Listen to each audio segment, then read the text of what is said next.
কি নিবি? কি করছে রে বাড়া? ভাই 1 মিনিট সময় হবে? বলেন ভাই। একটি ইন্টারভিউ নিয়েছিলাম ঠান্ডার জন্য। জি ভাই। আজকাল এত ঠান্ডা পড়তেছে কেন ভাই? এই আজকাল এত ঠান্ডা বাড়ছে কেন বলতে পারেন? ওই ভাই হয়েছে কি, আমার বাপ আজকে ফ্রিজটা খুলে রাখছিল তো, এর জন্য ঠান্ডা বেশি ভাই। কি ভাই আপনাদের জিজ্ঞেস করলাম ঠান্ডা বাড়ার কারণ, আপনি তো এই ভুলভাল কি করতেছেন। দূর মেয়ে, আপনি কি কন? এমনি ওই ঠান্ডার মধ্যে মেয়ে টুন খুঁজে পাচ্ছি না, মাঝে মধ্যে হাত দিয়ে দেওয়া লাগতেছে আছে কিনা, আর আপনি মেয়ে ফাজলামি করেন, পাগলামি করে আছে ঠিক। কি রে?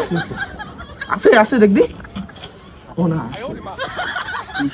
না, জীবনে প্রথম একটা ইন্টারভিউ নিতে আসলাম, তাও সফলভাবে হলো না।